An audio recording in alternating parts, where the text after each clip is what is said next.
argument, don't say nonsense words like rape. The argument is that what you are suggesting is that a woman who is raped has a responsibility that has been bestowed upon them by the rapist. The rapist has chosen you. If I shoot you in the face, I have caused you I have imparted upon you a responsibility. What you're talking about is fascistic. It is Sam, do you think disgusting. That if someone commits a crime against... Or is it calm down? He's just making a fucking... I mean, you made an insane argument and you invoked an emotion out of Sam, who is not a fucking sociopath. The child is going to not be viable. But we're not talking about that. We're talking about elective. Like I'm specifically trying to ask about that. But here's the danger, though. Like, and this is what I'm talking about. Why you have women who have died in Texas, and there's probably a lot more that we're not aware of, is that imposing these restrictions is not like there's no like bulb that shows up when you say this child is One thing about Kamala is I will never believe a male politician really gives a fuck personally about abortion, but I do believe her. I mean,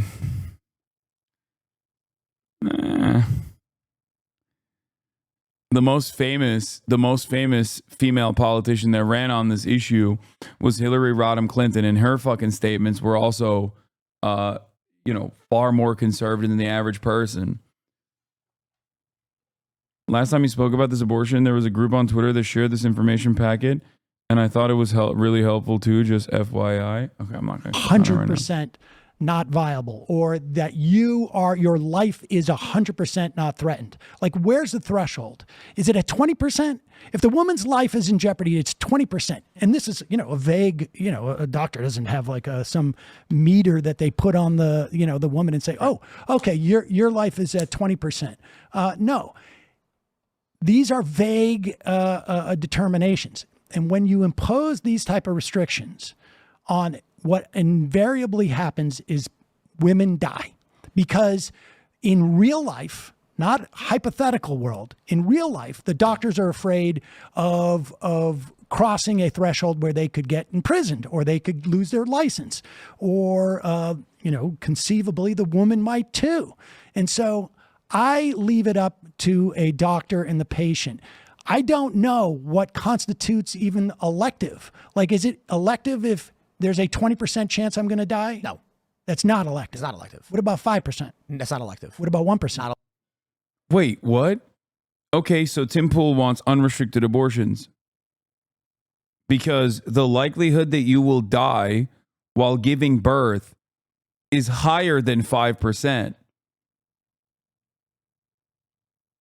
Not elective. Okay. If it's, what's the percentage?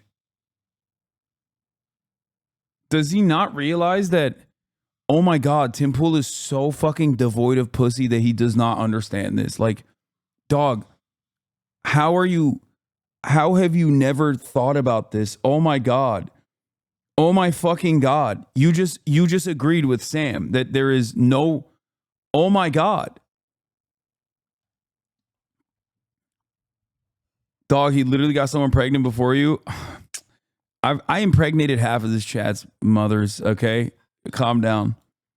We know that elective is usually used to describe 0.5%. I've decided I don't want the baby anymore. Because we know that, there's always a danger of a woman dying in childbirth. And it's above zero. In 2022, the maternal mortality rate in the United States was 22.3 deaths per 100,000 live births. It's not 5%.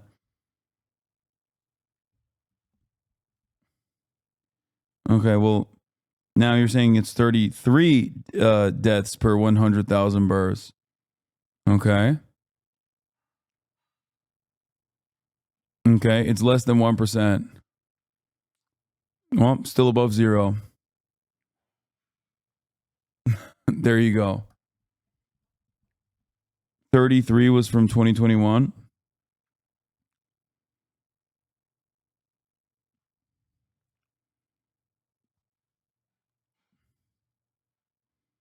One in 20 women dying from childbirth would be crazy, but above 0% is still a risk. Tim is still saying if it's above 0%, it's not elective.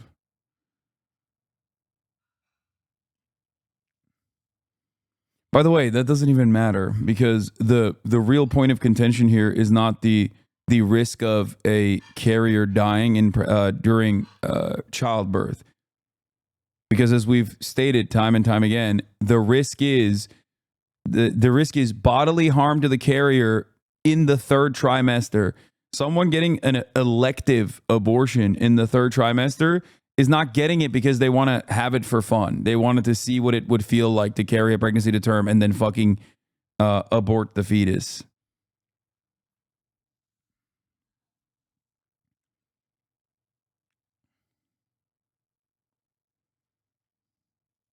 So where? Oh, come on. No, we're trying to be reasonable, right? We want to solve the problem. We don't want to just say, "Oh, what's the problem?" Geez. There are conservatives who believe that if the baby is for many, I don't even believe in IVF because even a fertilized embryo is life. What's the problem? I understand. I bet it feels good as fuck for at least a second. No, I don't think it does. That there are religious people who don't like what I do, but what's the problem? The death of a baby.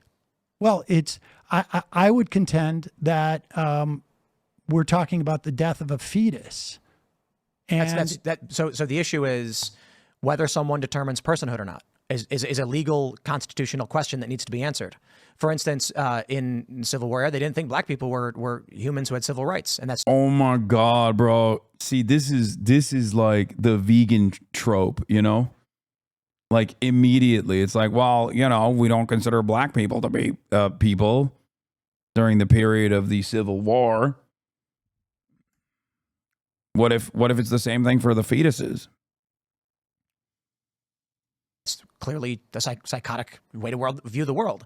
But you holding the view that an unborn child is or is not an individual who holds a view, whether they are or not, is an unanswered question at the Supreme Court level that I believe sooner or later will be answered.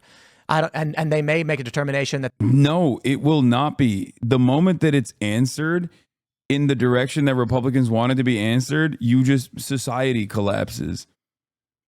What, we just like start offering fucking Social Security to fetuses in the womb? Like what?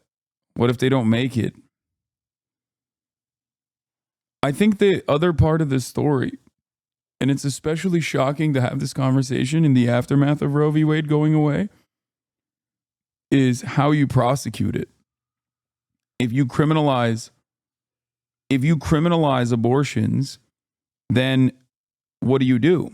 You have to criminalize pregnancy. You cannot criminalize abortion without criminalizing pregnancies. As in, you have to heavily regulate, heavily monitor every single person that's pregnant.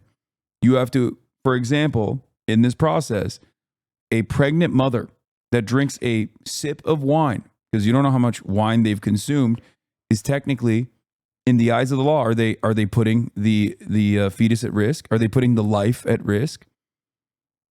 If they are mowing the front lawn, should they get arrested? Ironic, of course, because the process in which you arrest someone physically and then forcibly detain them is quite traumatic, and therefore you're putting the fucking life at even more risk. What's next? You're going to fucking chain them to force them to carry the pregnancy to term in jail, chained up? You would need a team of prosecutors to fucking investigate every single miscarriage, which has happened, by the way, in this country.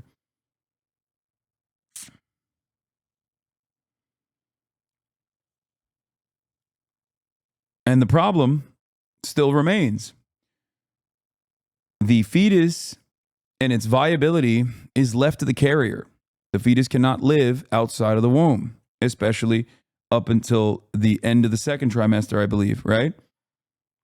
So what that means is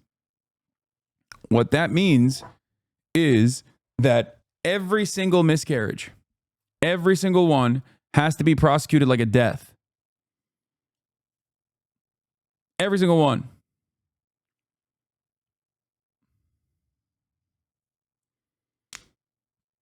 It's ridiculous. Small government, by the way. Small government conservatives, by the way.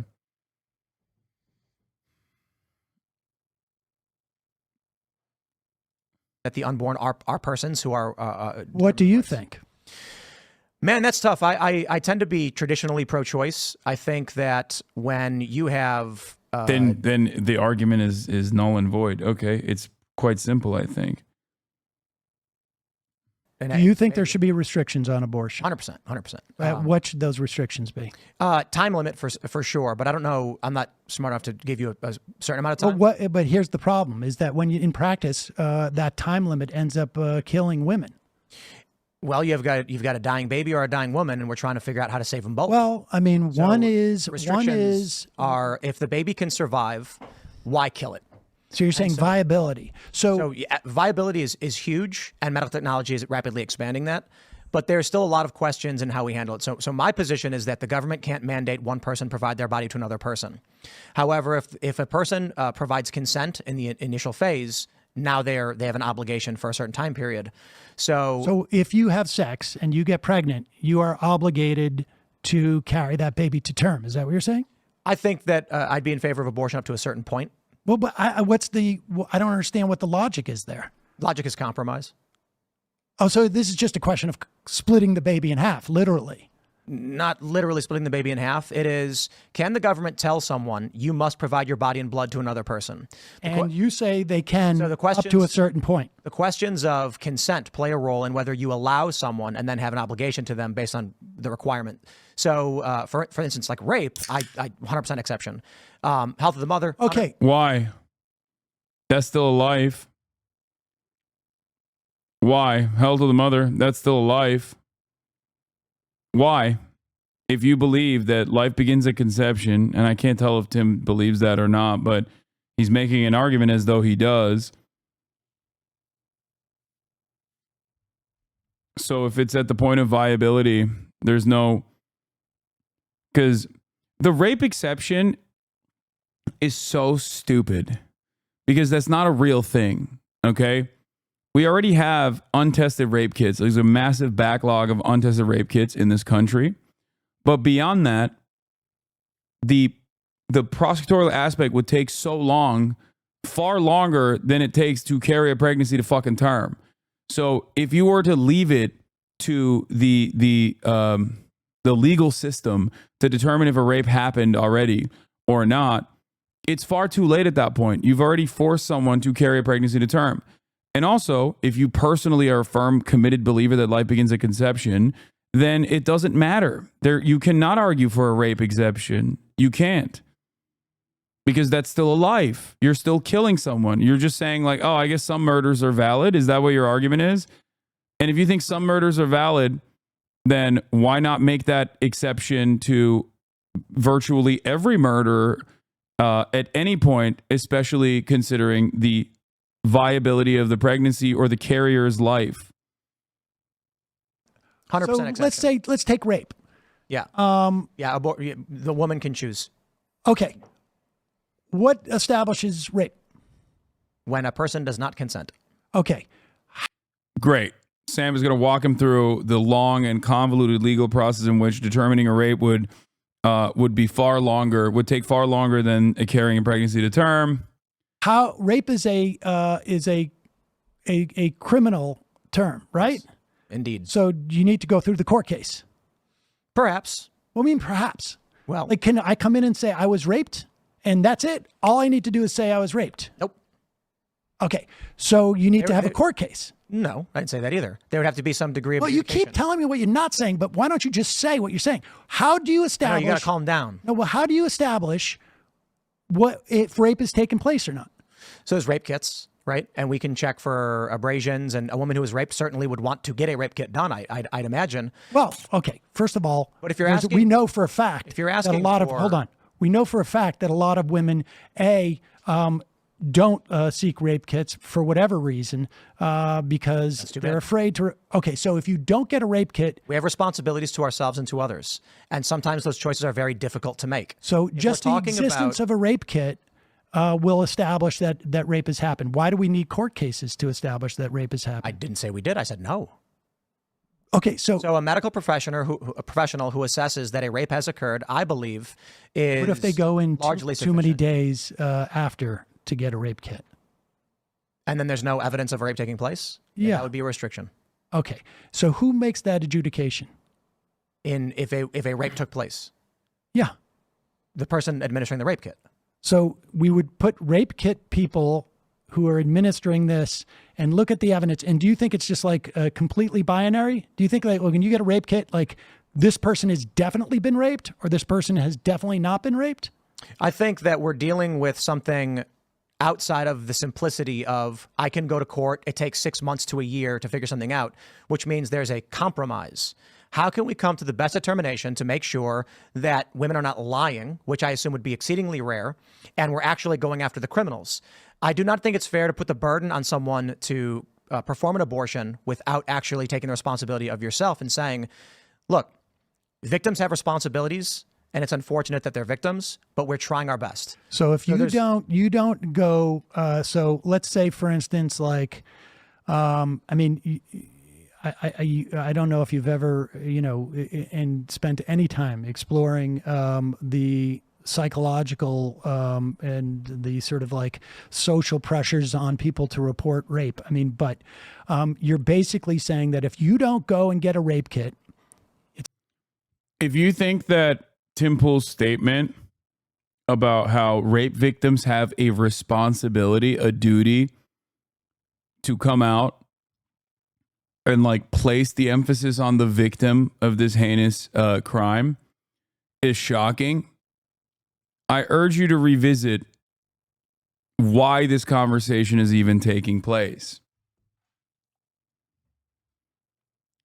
It's not that crazy for Tim Pool to make that leap when the underlying premise of his argument is that he wants to create unnecessary hurdles that get in the way of women's bodily autonomy. And this is not me being like a pussy male feminist. Like, that's just straightforward. That is what it is. You have a disagreement that no medical professional agrees with. You have a disagreement with the entirety of the medical healthcare community, the entirety of like researchers, medical researchers, academics that believe that this is a necessary medical intervention, a normal process, as normal as fucking insulin for a diabetic patient. You just simply disagree, and therefore you think women should not be allowed to get this process. Okay? My point is, the argument placing the emphasis on the victim in the duty of a victim to come out, the duty of a victim of rape to come out and report it is coming from the exact same place of people having a callous conversation surrounding women's bodily autonomy. It's victim blaming, but it comes from the same place of misogynistic sentiment. it's contingent upon the police department to assess this rape kit. If you go too late, Is that who's administering the rape kit? yeah. Yeah, this was also a fun little moment. Even after the arrest of a suspect, YouTuber Tim Pool calls the story of Ohio child rape victim a hoax.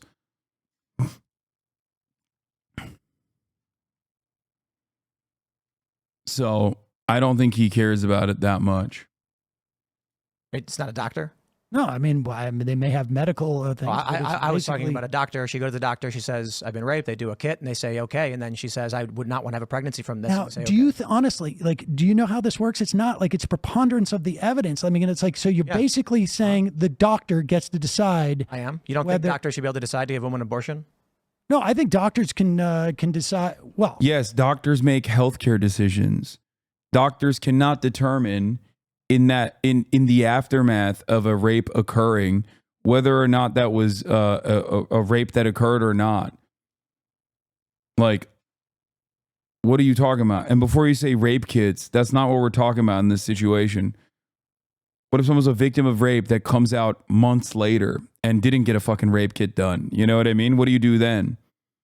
Is the doctor supposed to behave like a fucking prosecutor on top of everything else and determine with accuracy?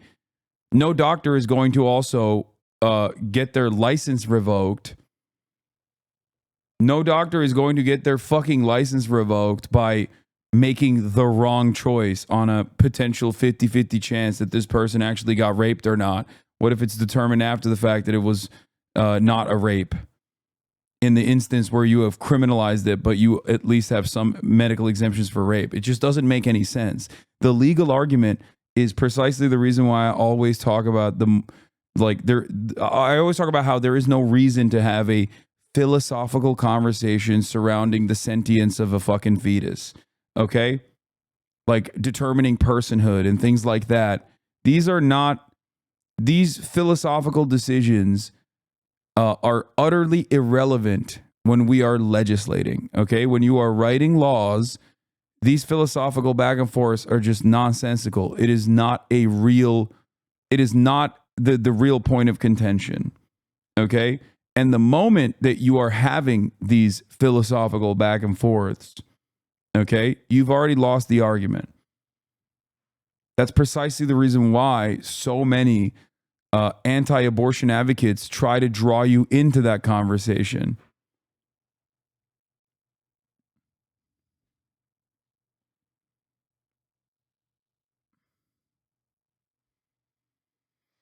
Question for Hasan: how would you go about talking to someone who when asked if they'd steal food for their children, say they just moved to a safer neighborhood? I try to genuinely talk to people who espouse hateful comments to change their minds, but I get so angry when people can't bring themselves to empathize. I mean, there's not much you can do for someone who is just like so fucking selfish.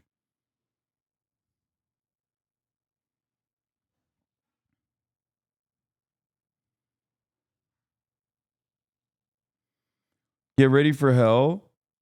Your chat, I promise you, is going to swing on this. I think doctors are responsible. This is a compromise. I'm pro-choice, but I recognize that we're not going to live in a society where one side's demanding an extreme, the other side's demanding the other. So you extreme. think the rule should be if you are doing the same mistake they're doing, drawing into this toxic conversation, you're being part of the problem, shut the fuck up and change topic. Wait, what? I'm a political commentator. I'm telling 35,000 people the best tactics and what to avoid in the like common trappings that reactionaries apply in an effort to distract. This is a very productive discussion. This is a very productive discussion for many people who might not have encountered this conversation or have ever thought about it. Maybe they find themselves in the throes of an argument. The fuck? Are you okay? if you get a doctor makes rape case. What if it's somebody? We're who's talking like, about edge cases. I what if mean, I it's don't know why you're 15? getting so much into the edge cases. Well, I mean, how often does this even happen? how often do people go in and get an abortion at 8.5 months because Many. they feel like it? That's my point. Yeah, very, very few. Right. So why are you bringing it up? Well, because the people who you would create restrictions are going to cause Exceedingly rare and not even an issue. So then, why would we have any restrictions whatsoever? Because what do you mean? So that babies at 8 months don't have their lives ended? Well, I mean, what if there are reasons for it? That's then requiring adjudication. But it's so exceedingly rare. You're arguing an edge case for a dramatic change. No, that's precisely why you don't legislate it, Tim. That's the whole point. That's the whole reason. Most states already have only medical exemption, and the ones that don't have it for this particular reason. You cannot get a fucking 8-month abortion that requires zero medical intervention, okay? That's not real. That is not a thing that happens. You have to go to a doctor. A doctor has to carry out this medical process. So legislating that away is idiotic because you have fantasized that women are fucking carrying a pregnancy for 8 months only to feel pregnant and then terminate that pregnancy at the end of the fucking 9-month period for fun. That is insane. What the fuck are we doing? He was so close to getting the point, it's infuriating. Never assume that a right-wing commentator who gets paid to be a right-wing commentator is actually close to any fucking point whatsoever. I do not.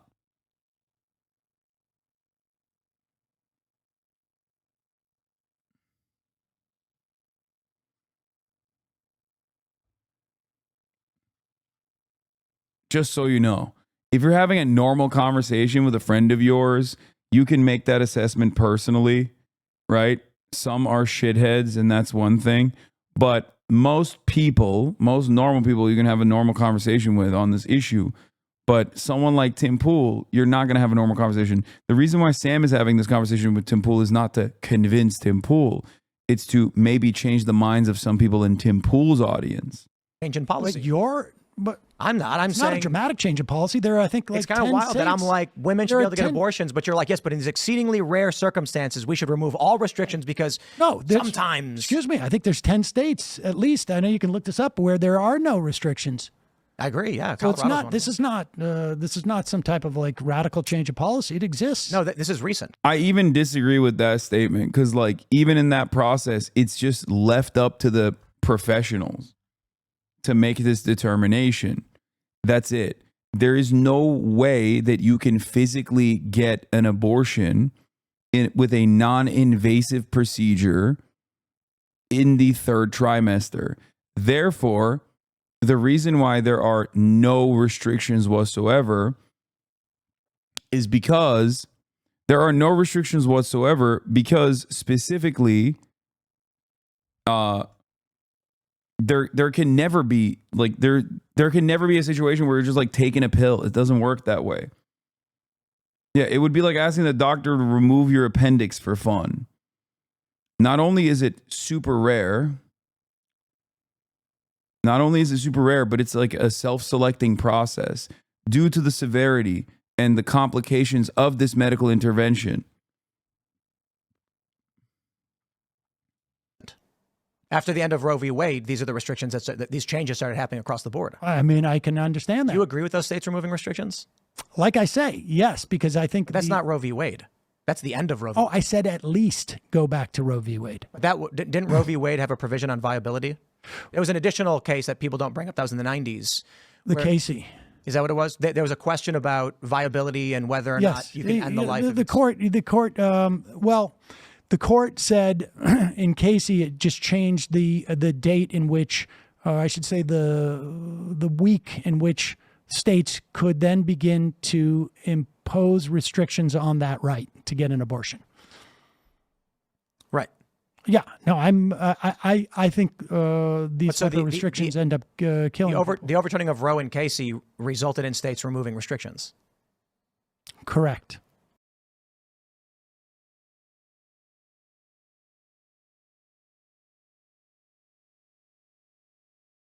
Oh, what the fuck? I was muted. Are you saying that the doctor is the restricting factor and that prevents the scenario he has in his head about women getting abortions at 8 months for fun? Yes. I'm saying that the invasive nature of this procedure is an automatic restriction that stops. And the very fact that like carrying a pregnancy, okay, becoming pregnant and then carrying a fetus in your body for 8 months in and of itself is massively consequential. There are a litany of healthcare complications that occur in this process.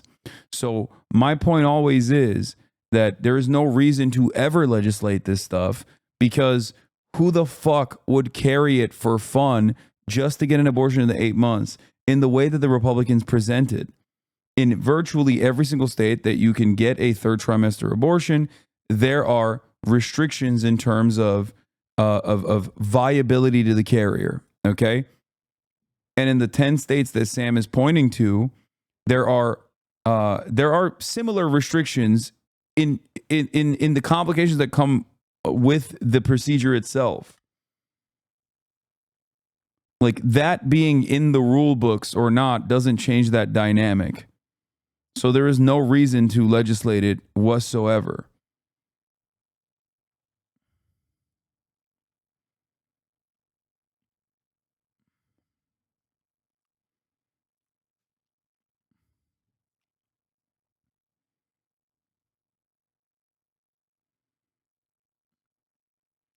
Yeah, very few doctors are even trained to do abortions after 24 weeks, not routine training for OBGYNs. A lot of this problem would be solved if these fucking demons that are on the anti-choice train were to just simply talk to a woman that they respect find a woman that they see as a full human being and also respect, so they could like explain to them the process. This isn't to say that there aren't dumbass fucking broads out there, okay, who are anti-choice themselves. It's not what I'm saying at all. But like, even the dumbest woman on the planet who is fucking anti-choice still understands the complex nature of carrying a pregnancy to term and all of the complications that arise from that process. Okay?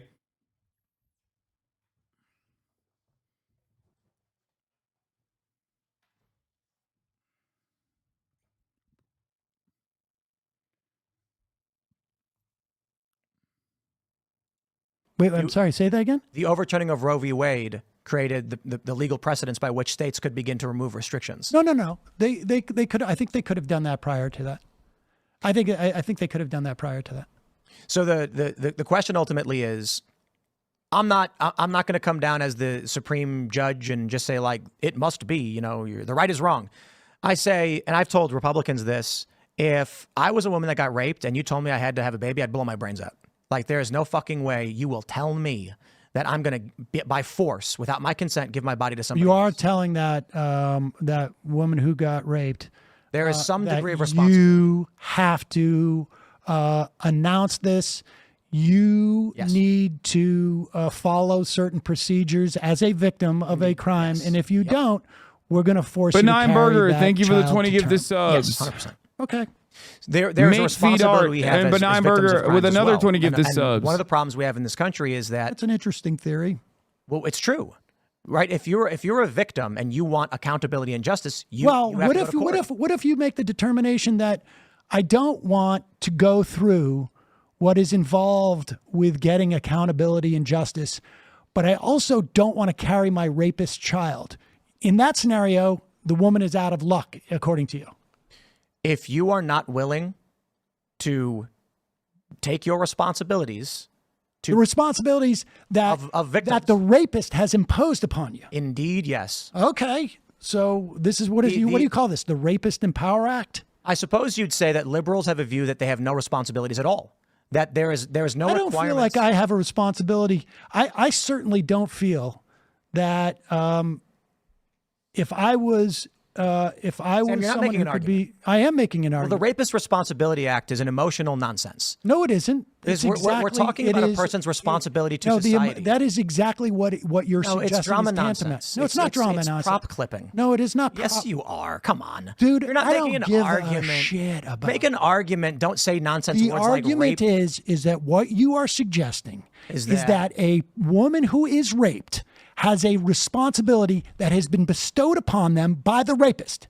The rapist has chosen you. If I shoot you in the face, I have caused you I have imparted upon you a responsibility. What you're talking about is fascistic. It is Sam, do you think disgusting. that if someone commits a crime against Or is it calm down? He's just making a fucking.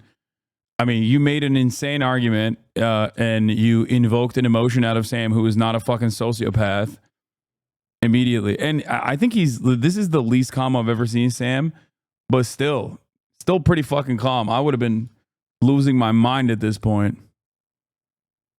against you? And so I'm sorry I said Rape Empowerment Act and tried to do it in a more satirical way. But what you're talking your about logic is centers disgusting. are shutting down. And listen, no. You're getting overly emotional. No, I'm not. You are not speaking logically anymore. No. What you're when doing a victim is of a crime, when a you are person is doing a what you victim of a always crime, do. they have You're to file trying paperwork to pretend get like you can accountability. find something in here, but You're it not is talking about the argument absolutely anymore. Nonsense. Yes, it is. You are no longer I've now- talking about the issue because nor the law. everybody sees. Oh, I am You are getting definitely overly talking emotional. about it. I don't. You're talking about my person. You're doing ad hominems. no. You've lost it. Ad hominems. You've lost the argument. You've done an ad hominem. I can't stand motherfuckers like this, bro. You have done ad hominems. You have lost the argument. It's always the same. It's always the same shit too. It's like is always the same damn nonsense. This is no different than the Republicans being like, "Oh, you called me garbage? How dare you? I can call you a pedophile. I can say that like entire subsects of the population are pedophile monsters and barbarians and rapists. But if you were to turn around and say, hey man, that's kind of a garbage thing to think. You kind of sound like a Nazi. They just turn around and go, whoa, hold on. How dare you? No. Here's Sam, the point. let's start with You're the law. so full of crap. You see, it's here you go. amazing. You can't even make an argument anymore, can you? I don't need to, because You don't need everybody to make who's watched this, arguments. no. Everybody who's watched this knows that watching you have an emotional you're breakdown on saying that a rape victim has a responsibility that has been bestowed upon them by the rapist. It's gross. It's disgusting. You are having an emotional breakdown right now. I'm not having an. Oh, dude, Republicans are so good at this shit. Where they've whipped their audience into submission, where they can openly just be like, even if Sam Seder in this circumstance is like objectively more emotional than he normally is, but still very cool, like relatively calm and collected, the Republican on the other side can just go, I've declared myself a winner by saying you are emotional, you are emotional, you are emotional, you are emotional.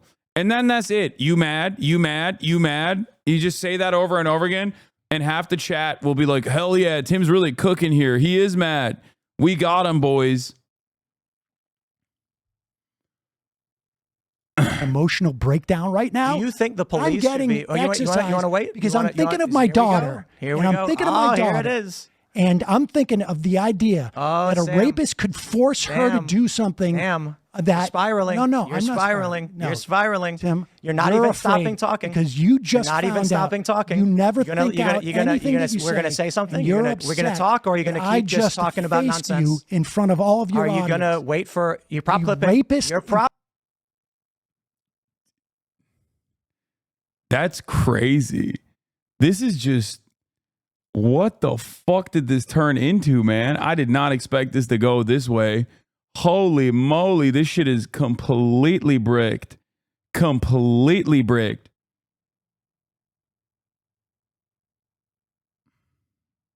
Prop clipping, Empowerment Sam. Act. You're prop clipping. I don't even know what that means. Yes, you do. No, I don't. Yes, you do. You're What does prop it mean? clipping again. What is prop clipping? You're not arguing abortion anymore.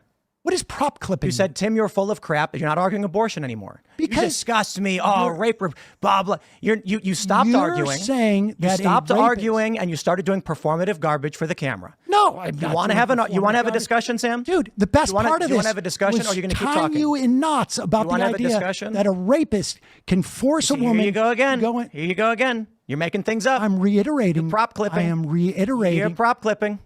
I am Sam, you just- reiterating your You're position. getting overly emotional. You're getting heated. You're finger pointing. You're throwing slurs and name calling.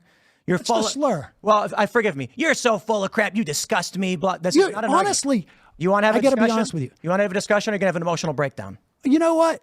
I am going to continue with the so-called emotional breakdown because honestly, I think That's right, Sam. no. I honestly. Let's solve our problems by Sam I just honestly- freaking out and having emotional breakdowns on camera. I honestly think that like what you Sam. do is so damn. The reason why he's doing this, the reason why Tim's doing this is because he recognizes that he lost the argument. So he's just trying to like prime his audience into thinking that he actually has like some kind of victory here. When you lose the argument in its entirety, all you can do, when you lose the argument in its entirety, all you can fucking do is basically just say, oh, well, I got the other side to be emotional, therefore I won.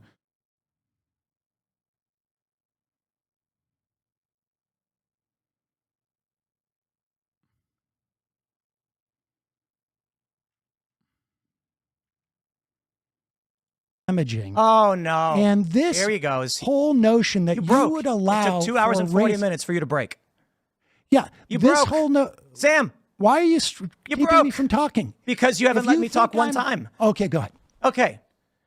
Victims of crimes who want accountability have responsibilities. What if they don't want accountability? What if they don't want to put themselves on the stand and have to point And they out don't get that accountability. guy? Okay, but they have to carry the baby, right? According to you, If they don't want accountability, then this is then they have to carry the baby.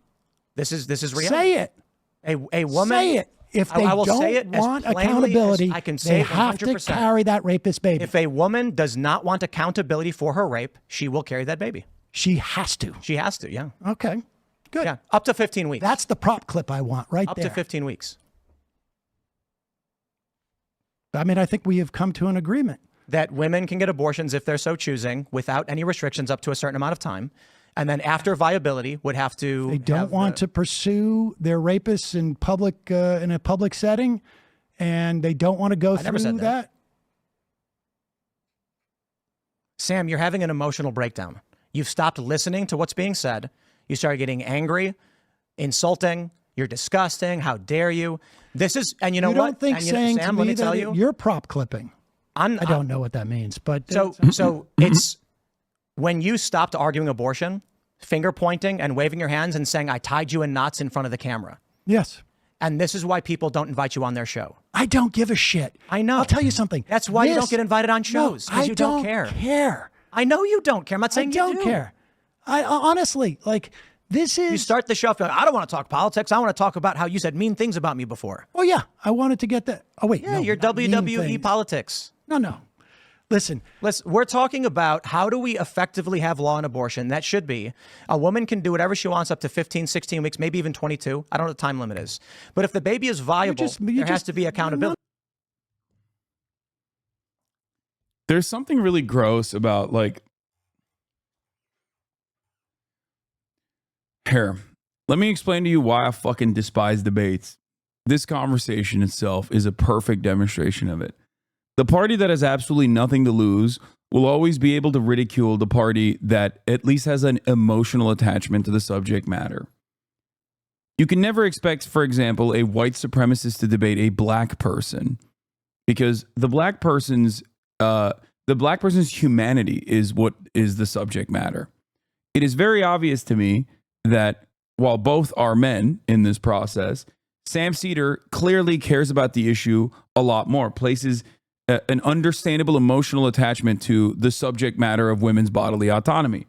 If you are going up against someone who does not have that kind of understanding, who does not care about women at all, then they can always just sit there and be like, well, you're getting quite emotional. You're getting quite emotional. It's like, yeah, dude, it's a pretty fucked up thing that you're just callously advocating for. And you will never understand it. You will never understand it because you do not have the capacity to empathize with women. Straight up. It's such an irritating phenomena. I don't know how else to explain it. It's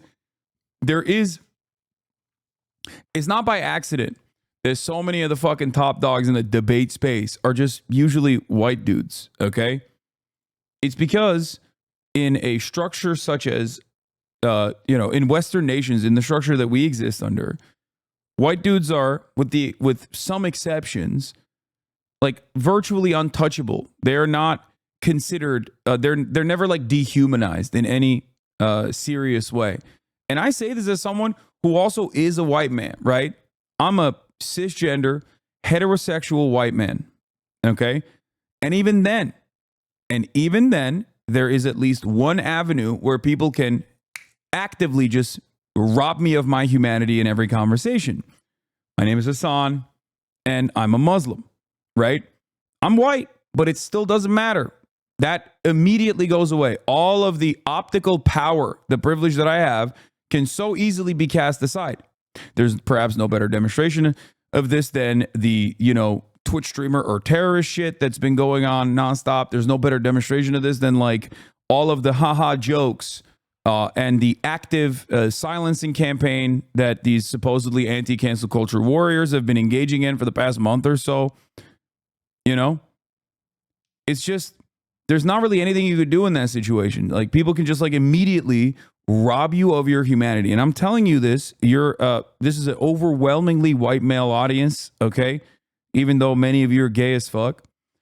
And I'm telling you this so that you can understand that this is a dynamic. If you care about people, even if you are a white man yourself, cisgender, heterosexual white man yourself, even if you are emotionally invested in uplifting marginalized communities, a person that does not care about the humanity of said communities will be able to always sit there and calmly, not dissect your arguments, mind you, but calmly piss you the fuck off.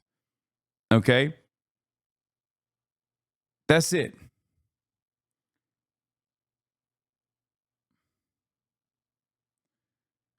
So these 1 to 3K streamers feel the same? What do you mean? Self-help equals stealing? What? Who are you talking to? What?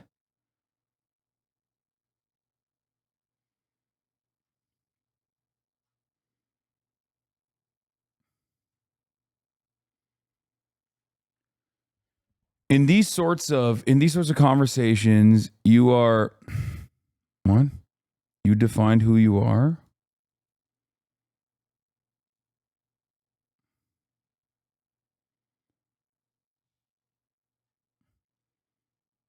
In this setting, in the environment of a debate stage, like becoming emotional or becoming passionate at all, when you are defending the subject matter, will be received by at least one side of the argument that has nothing to lose in this process as weakness. Okay?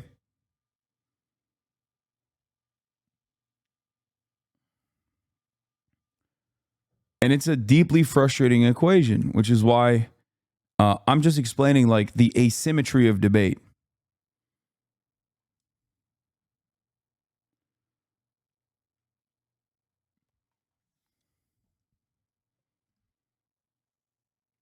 You can always be portrayed as irrational because you got emotional in this process. And it's like, it's the most normal thing to feel. Anger is the most normal thing to feel in this process. Okay? None of what you're saying is meaningful at all. That there should be a time restriction on 15, 22, you're just throwing around numbers. Because there's a debate on how long that duration should be. But my position is that pre-viability, I don't know, some say 22, some say 26. And my addressing you is that the restrictions that you're pushing, and you're disgusting and emotional breakdown. Yeah. My emotional breakdown to you is that when you put these restrictions on women, they in practice are impossible to actually execute. And you have shown that by saying that if a woman refuses to go in front of a court... I never said that. This is what I said, Sam. For the love of of all that is doesn't take holy. accountability, what does accountability mean? A rape kit. Okay. So if a rape kit... You're saying I was raped with no proof and no evidence, and therefore I should have to terminate a 6-month baby. They've got to go in within 24 to 36 hours and say to a doctor, I was raped. And if they don't do that, then they're forced to carry the rapist baby. Depending on what you want to happen in society, there are things you have to do. Sometimes you may not want to have to do them, but this idea you have that people... What you're proposing is that the state should be able to enforce crimes against people without evidence. What? You want accountability, but you do not want to go through... I don't want accountability. No, he just doesn't. He doesn't believe your rape exemption holds water due to the complicated nature of the legal process in which you determine rape to be.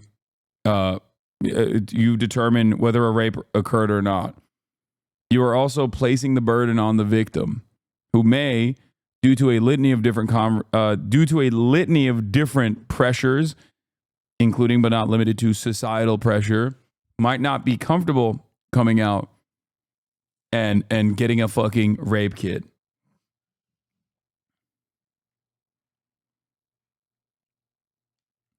But once again, this is compounding on top of like it's the exact same principle. It's just like misogyny compounding on top of one another. It's like the conversation starting point is like I do not recognize the humanity of the carrier as anything but a vessel to deliver a child. And therefore, I am going to have a conversation about what they can and can't do to their own bodies. And of course, if that's your worldview, then yeah, you are going to feel comfortable saying stuff like, yeah, a victim of rape, no matter what age, by the way, should have the responsibility to go and get a rape kit. Now, there's another world here where this does not need to happen. And that world is where there is no rape exemption because there is no exemption.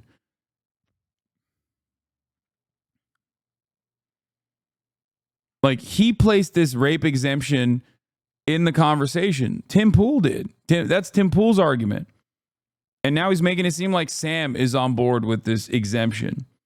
Sam is only following the logical, the train of logic, the chain of logic to try to get Tim Pool to understand that this would be an unnecessary complication, an unnecessary hurdle that would compound additional harm on top of the carrier who is a victim of rape in this process. I just don't want this woman to have to carry a rapist baby. Right. So this is very fifth grade, right? There is a legal system that exists. We have to work within a legal system because we have compromises and a social contract with other people. The idea that I can take action against another person without proper adjudication is fascistic. What we have to do is figure out what are the terms for each individual circumstance. Who's the other person you're talking about? So we're the baby. Oh, so you at 6 months. You consider a baby a person at 6 months. Viability. Let me ask you this. If Well, I consider a baby a person the whole time. a fetus, a person the whole Life time. begins at conception. But the Oh my God. Oh my God. Oh my God. No, you don't. Shut the fuck up. Okay, if life begins at conception, which by the way, who says? Bro, you can't say, sorry, my argument, God. Okay? You can't. Like, that's insane. That is such a fucking dumbass, backwards, barbaric way of operating, dude. What the fuck? Sorry, my source, Le Bible. Like, what the fuck is going on here? Even Ben knows not to make that argument, dude. What the fuck? Well, one, because he's an Orthodox Jew, and technically his religion does not say that. So there's that process. There's that problem for him. But the other reason why he doesn't make that argument, even though he's dick riding Christianity into fucking oblivion, is because he understands something that Tim does not, which is that most Americans, regardless of their, personal framework of religion, personal belief structure, still think that like making a legal argument and basing it off of a religious interpretation is fucking insane. This is not 1945 any longer. You cannot make this argument. It's fucking ridiculous. You can't just be like, yep, life begins at conception, and that's why this is what we have decided. This is what I've decided. This is why I will deny half of the fucking population its own goddamn rights. He thinks the baby is a person unless that baby is a woman. No. After the fetus is outside of the womb, it's over. Yeah.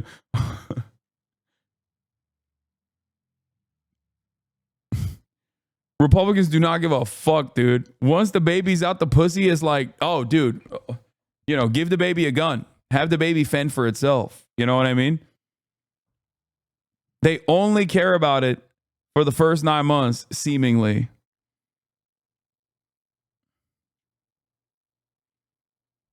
What are you talking about? They do that 99% of the time? What do you mean? Yeah. Once the baby slides out of the fucking pussy, then it's time. It's time for the baby to pick up the goddamn bootstraps. Pick your boots up, baby. Pick your boots up. Buy your bootstraps. It's time. It's time to go out and fucking participate in the workforce. Put that goddamn baby in the military. Pay taxes, baby. Dumbass, stupid ass baby. state doesn't Life have, begins at conception. but yes, but the state doesn't You have believe that in the context of but the immigration? state doesn't have the authority to tell a person when they must give their body to another person. There's arguments over consent, in which case rape is an exception. However, I'm pro-choice. Okay. So you're saying you're pro-murder, like acceptable murders. And it's like, if we create a new legal process, a new legal metric of determining rape, then, you're fine to murder the fucking life. You don't believe life begins at conception if you're like, and some murders are fine.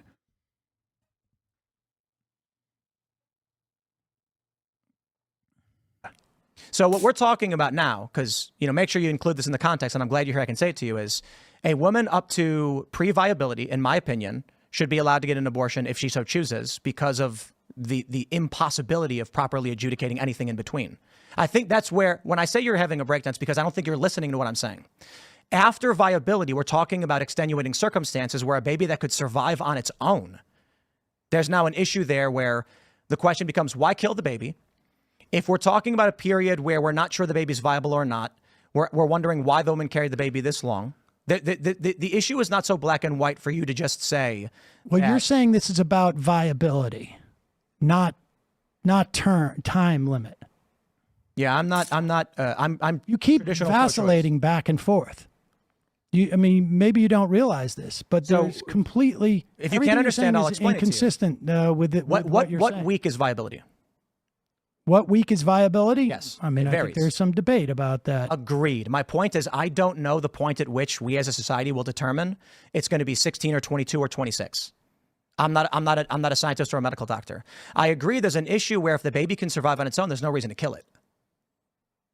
Well, I mean, would you be in favor of a woman getting a C-section in 4 or 5 months just because she doesn't want to carry the baby anymore?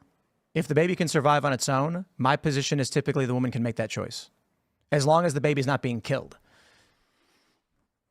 But so What? Dude, okay. Tim Pool's technique is actually vicious.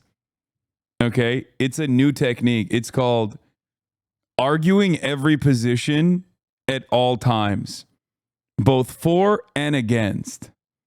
Okay? I think he's like issuing a smoke screen. Not even a smoke screen, a flashbang. He just says something and then says the exact opposite in the same 30-second window in an effort to basically confuse his interlocutor. Okay? He's like, yeah, what do you do with this? Like, that last thing that he just said makes no dang sense. He said he's not in favor of abortions if there's viability outside of the womb. That means it's a life.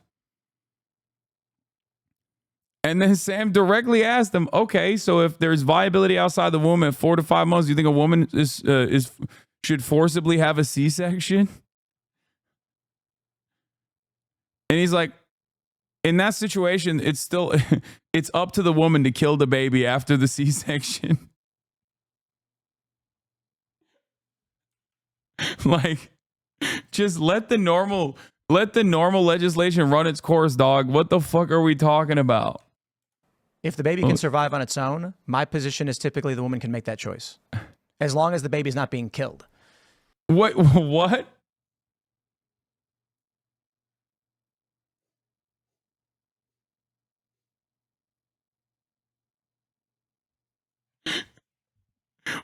the fuck is that? What?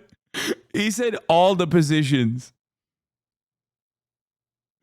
He said all the positions. He said all of it. I'm pro-choice. I'm pro-life. I'm anti-abortion. I'm pro-abortion.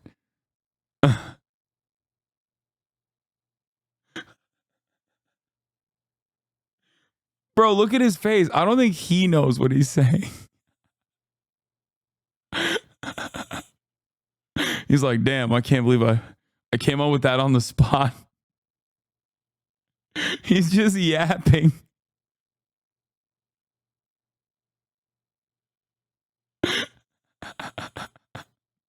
What is happening? Please, I'm going to run this back. Okay? I need you to understand. Woman getting a C-section in 4 or 5 months just because she doesn't want to carry the baby anymore? If the baby can survive on its own, my position is typically the woman can make that choice, as long as the baby's not being killed.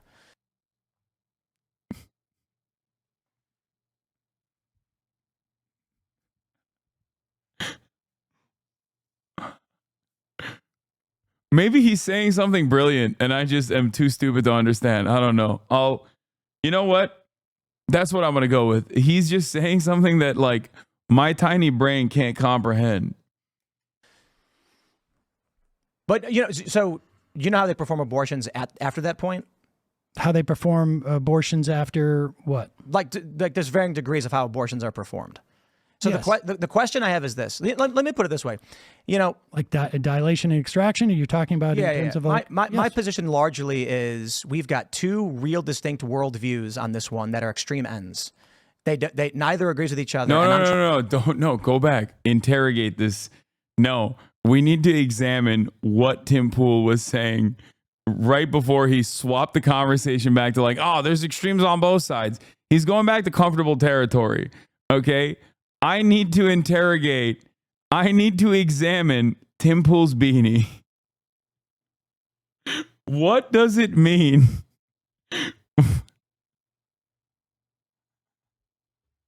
What the fuck was that? He said he's in favor. He said that a woman should be able to get a C-section and like forcibly extract the fetus as long as there's a viability outside the womb. But a woman can make the choice at that point as long as it doesn't kill the baby. What does that mean?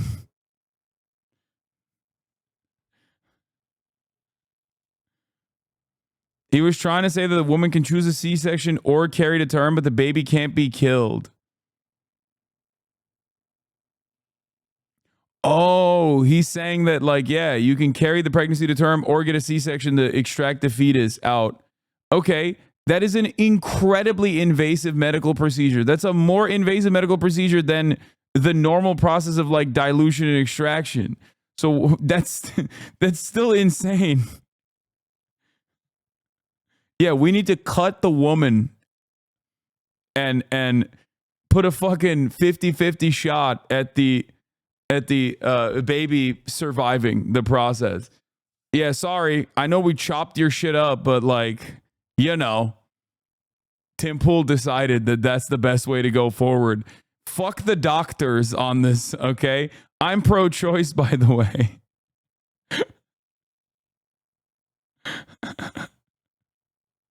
If she dies, she dies. trying to navigate in between to get people to be like, look, there's got to be some standard. dude, these are the ideas behind anti-abortion are primarily religious fundamentalism, and it is about maintaining a gender hierarchy.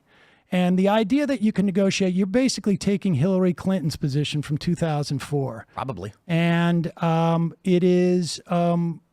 it doesn't work that way. The fundamentalists who are pushing this ideology, and it's largely fundamentalists, and if not directly, certainly downstream from a religious fundamentalism, they're not interested in your compromise.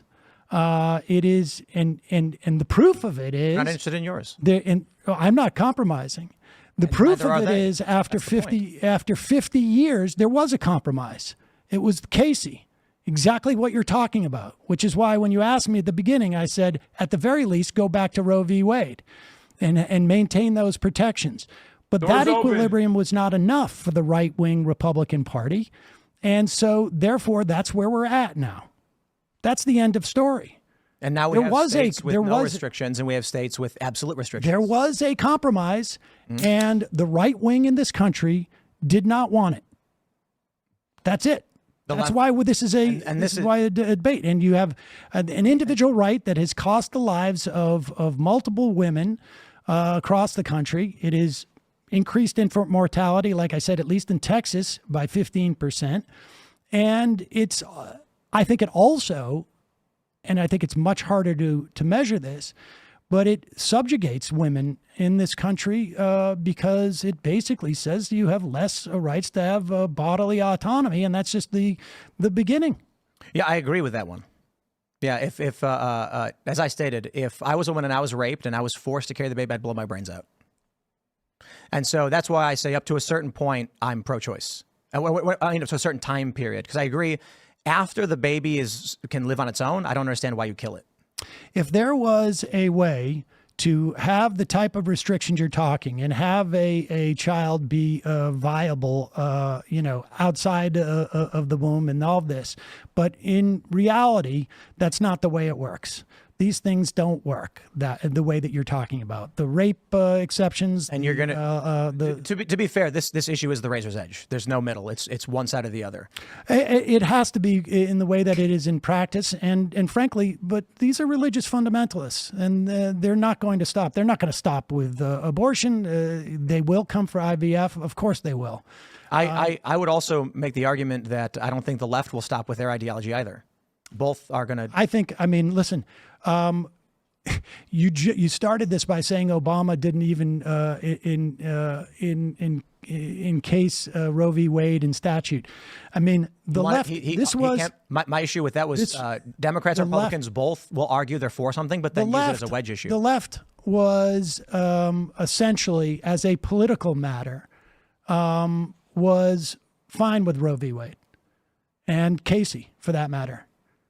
I mean, to the extent that there was any talk about abortion rights amongst Democrats and the left, it was to lock it in because the right is coming for this right. And they have now done it. So I mean, the false equivalency you're making here is literally that. What false equivalency? Well, the idea that the left is pushing this agenda beyond. No, what's happening is I'm talking about the general. There was a compromise. The right's got their agenda items, the left has their agenda items. They're both pushing them endlessly. Well, I mean, everybody's are political animals, and they want, they have their program for society. Which is me agreeing with you. You say Republicans won't stop, and I say I agree. On the issues the left cares about, they won't stop either. Well, that's true. And I think, people make a determination whether they want a religious fundamentalist party to dictate their lives or not. Or an ideological fundamentalist party. Well, no, the fundamentalism is an ideology as well. It's just it happens to be born in religion and religious fundamentalism. Last question, because we've gone way over. I do appreciate you hanging out. Why do you think it is so many former liberals are now leaving the left? I mean, people switch parties and ideologies. Not happening the other way around. Is that right? Yeah. Well, wait, what? That's like partially why Joe Biden won. Like, I mean, they're not like those people are not necessarily like leaving the right, but they're just not voting for the Republican candidate. This is the part that Uncle Jank was attacking Sam on Twitter for. Right-wing pundit who joined a liberal network like Anna Kasparian announcing she's leaving the left. You know what I mean? Or Dave Rubin.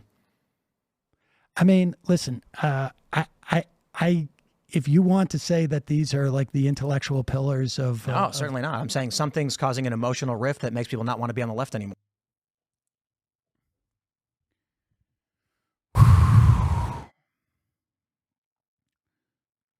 Man. Last question. Is Ukraine the worst enemy of America or the world? Ukraine is the greatest enemy of mankind. It's funny when he just like, when he does like the little baby slam on the table too. He's like, Ukraine is the greatest enemy of mankind. We have to apologize to Russia. How dare they? How dare we? Yeah. Let me crack my knuckles and talk about how people are leaving the left and joining the right. It's called money.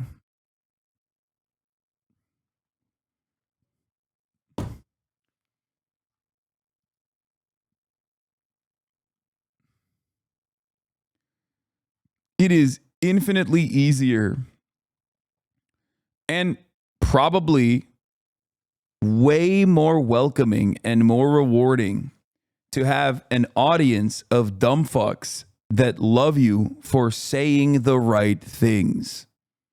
Okay? If you do not have firmly held convictions that are born out of empathy, and that if you are not willing to take a metric ton of shit, both from the right and also in many instances from people who you thought were your allies, or even directly from the marginalized communities that you speak in defense of, you're not going to have a good time on the left. Okay? Because the left, there's nothing the left loves more than shitting on each other. Okay? Nothing. Nothing at all. I have been called a transphobe by trans people in the past. I have been called a white supremacist by black people in the past. I've been called not sufficiently pro-Palestinian by pro-Palestinian people in the past. I've been called a misogynist by women. I have been called everything. And yet, here I stand before you, still unchanged, unyielding, not changing my perspective even a little bit, because I do not advocate for the civil rights and liberties of marginalized people because I want them to like me. I'm doing it because it's right. Okay? That's how it works. That's what it is. And I think that a lot of people, after years and years and years of doing this, sometimes get annoyed and want to go the more comfortable route. Maybe want to get loved by people, welcomed by people. And the right will always welcome you, no matter what your background is. You can be a Haitian dude, and as long as you are a white supremacist, they'll say you eat cats and dogs, but they'll still welcome you with open arms while you are engaging in the process of doing white supremacist talking points.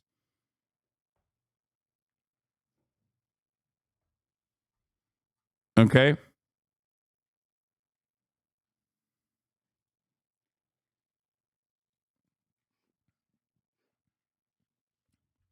And most recently, a terrorist and an anti-Semite. Yeah, that too.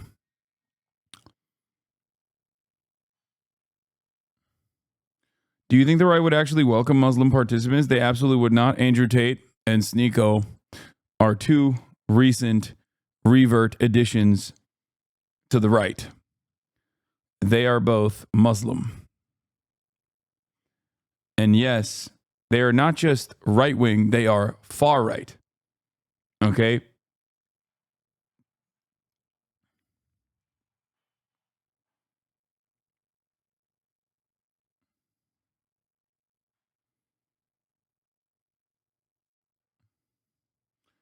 The right likes a good token, so yes, if you're famous enough, they will accept you.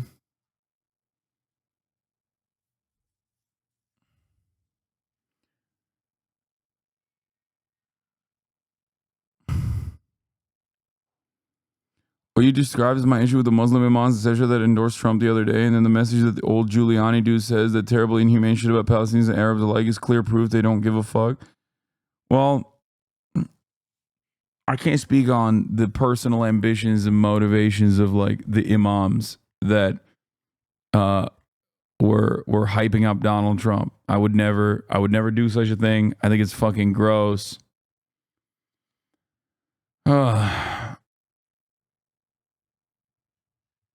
Why did I look it up and it says that Andrew Tate faked his conversion to Islam for business in Dubai? That's so funny. I didn't even know that that was the case.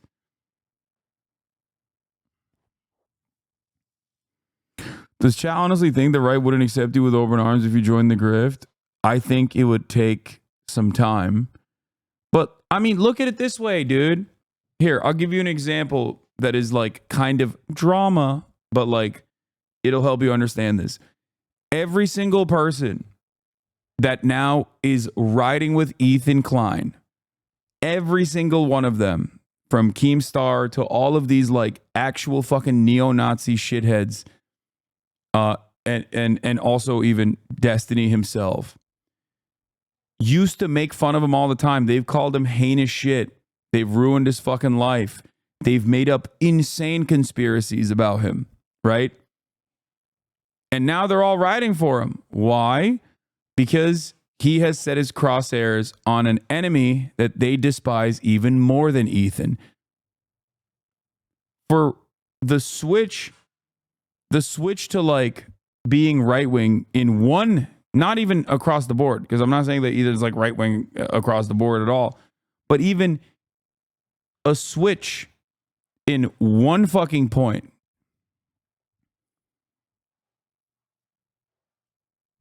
is enough for people to be like, dude, you're so based. You're so fucking based. That's it.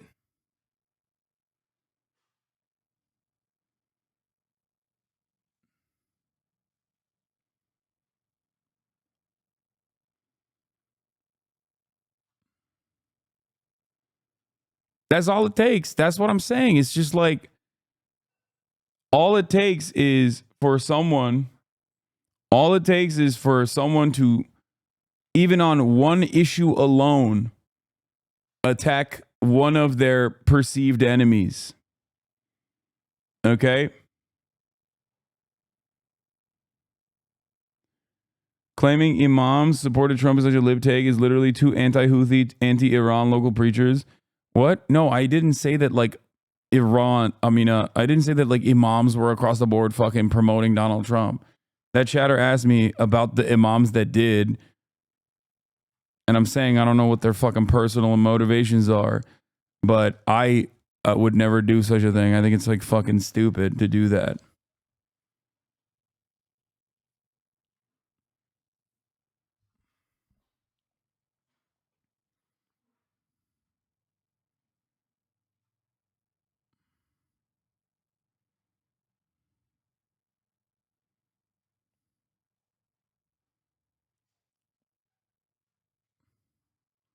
Seen the video where they call Ethan basically a useful idiot and how D's crew don't care about anti-Semitism or are only saying it they do to attack you? I haven't seen that video, but it's not shocking to me that it exists. I mean, yeah, these are people who fucking despised Ethan for the longest fucking time. And, you know, now they seemingly love him. And they'll continue to show support as long as he continues to attack me. But the moment he turns back to, you know, someone who's being transphobic and starts calling them out, they're gonna fucking relapse and be like, fuck you.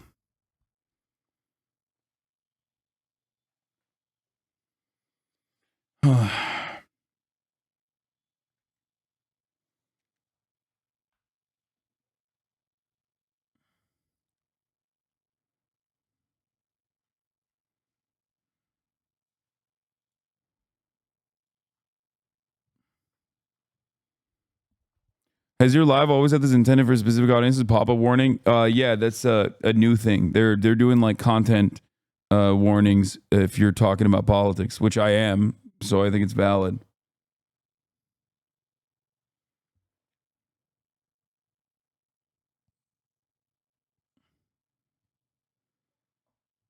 They were talking about your Ukraine takes. Did you see the show today? How could I have seen the show today, brother or sister? I'm live.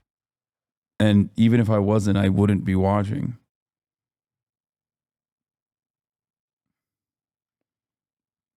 But I suspect that he'll slowly walk from Ukraine inevitably back to me buying a house eventually. We've moved back to like 2022 era smears, and eventually he'll get to 2021 and he'll be like, remember when he bought a car? Fucking fake socialist. And then all the way back to 2019 and be like, remember when he said America deserved 9/11? That shit was fucked up. They brought a Ukrainian woman in a bunch of clips from 4 years ago out of context, very bad faith. Yeah.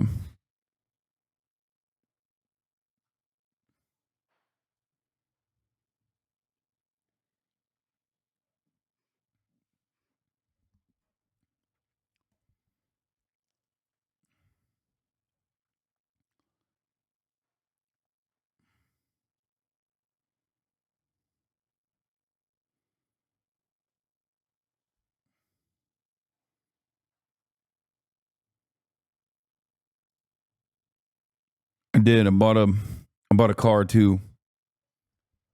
Well, I leased it.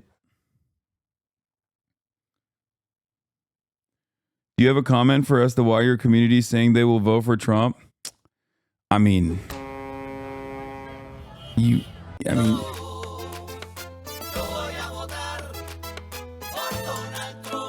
come on, dude. Voy a votar por Donald Trump. Mi gente sale a votar sin miedo a la calle. No hay miedo.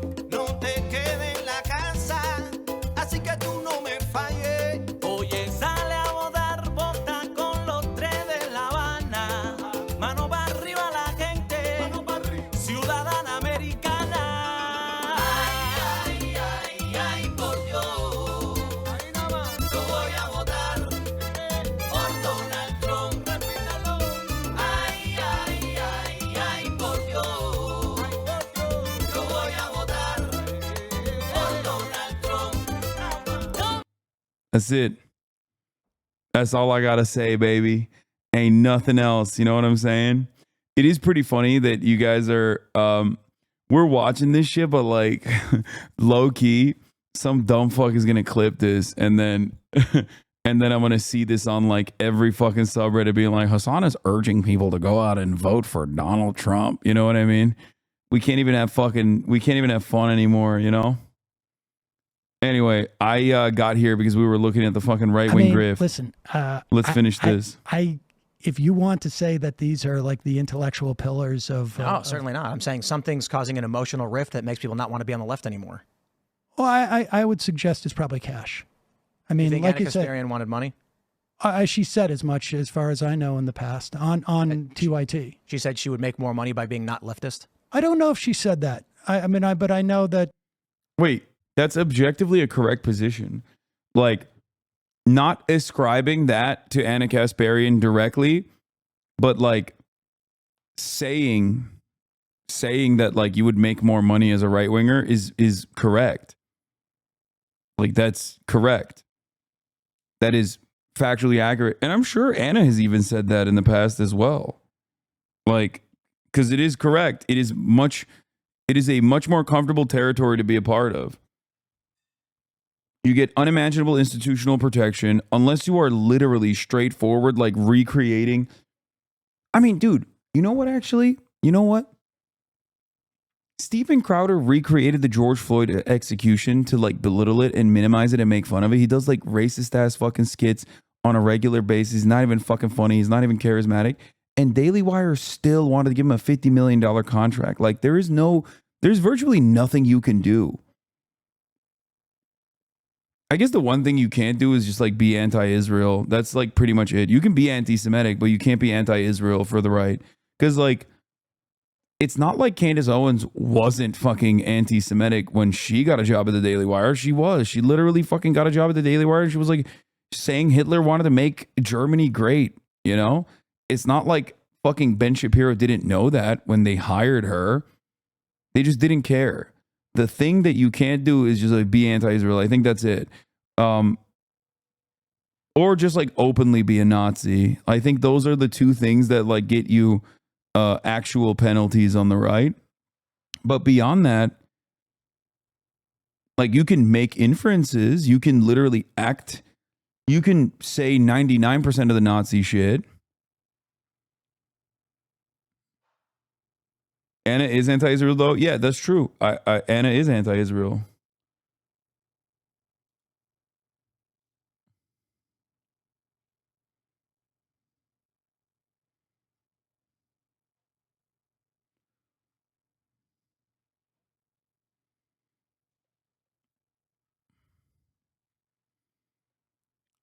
On her The only reason, for the record, the only reason why like the right doesn't like open overt Nazi rhetoric is because it fucks up the bag for them. Like, they would not give a shit about Nazi rhetoric if Americans weren't primed. If Americans weren't like openly primed into, thankfully, hating Nazis. Like, it is not, being a Nazi is like treated as an objectively bad thing in this country. That's like, thank God, it's like one of the last things.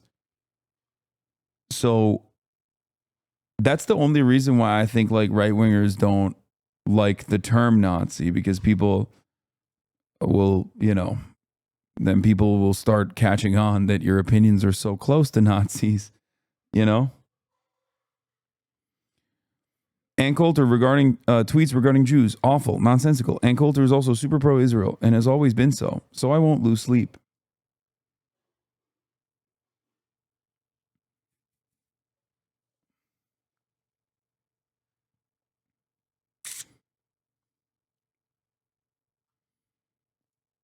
Show on TYT, they have she has complained about not making money. I don't know why she's still on TYT. Like, aren't they going to lose members who are progressives? I got to be honest with you, I don't really pay that much attention to like showbiz. Like, where's a big right-wing pundit who joined a liberal network, like Anna Kasparian announcing she's leaving? Sam is absolutely right. Anna has said that on Michael Brooks' show talking about Dave Rubin. Here it is. Yeah, it's not shocking because it's correct. I made it abundantly clear it's very unlikely that any of us are going to get paid millions of dollars. And he was doing this 30-minute-a-week show, which I thought was fine. It didn't seem to me that he really cared too much about politics. Right. The person behind that show who really made it happen was his husband, who, like, I love that guy. I mean, I haven't talked to him. I'm sure he doesn't have great thoughts about me, but he was a very hard worker. He was very smart, and he was... Rest in power, Michael Jamal Brooks.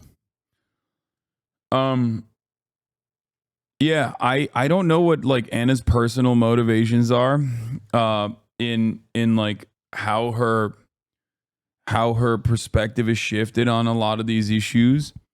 I suspect it's probably from like, again, 20 years of advocacy on the left, on the progressive left, and like constantly getting shitted on by the left, that and maybe like a traumatic incident that probably changed her framework on one particular issue that everybody harped on. And then once you let that reactionary demon in your mind, it's a scary thing. It just like starts overtaking everything else. You know?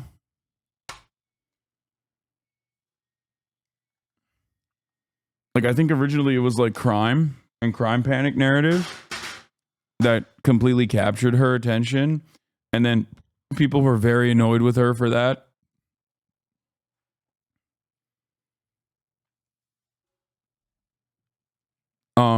And then a lot of the trans panic stuff like also snuck in there. And then people were very mad at her for that as well. And now,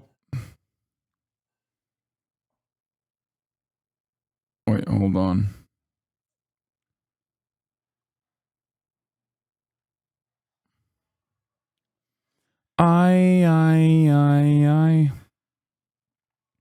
Majority Report tries very hard not to comment on TYT when people bring them up.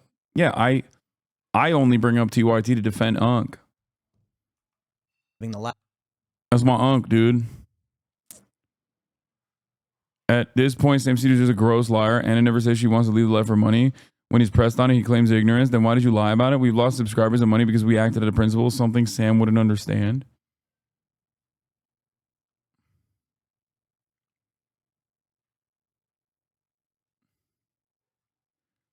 I hate to see Unc on Unc violence like this. Here she talked about why. I don't really care.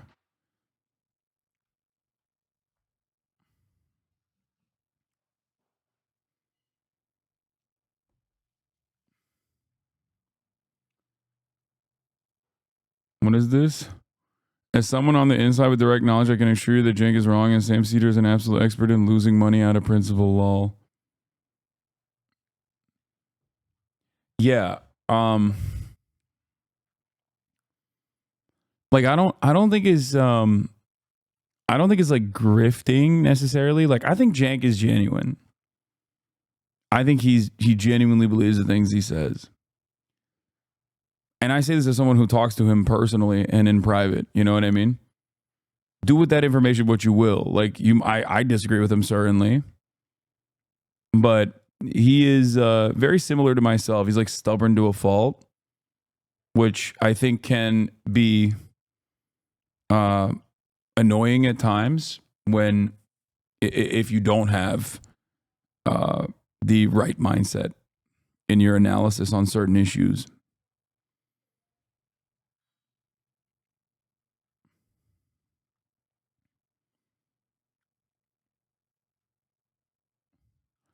All I'm saying is Thanksgiving's going to go hard this year, dude. I just got to notice that I'm watching a stream of political content and I can change my content preference. Thanks, Twitch, I guess. Like you and nuclear energy? No, I'm much more receptive to nuclear energy. That's crazy. That's an insane thing to say. I just like openly recognize that I'm a Luddite and probably in the wrong with my assessment of nuclear energy than Jenk is with like crime panic shit, you know? That's crazy.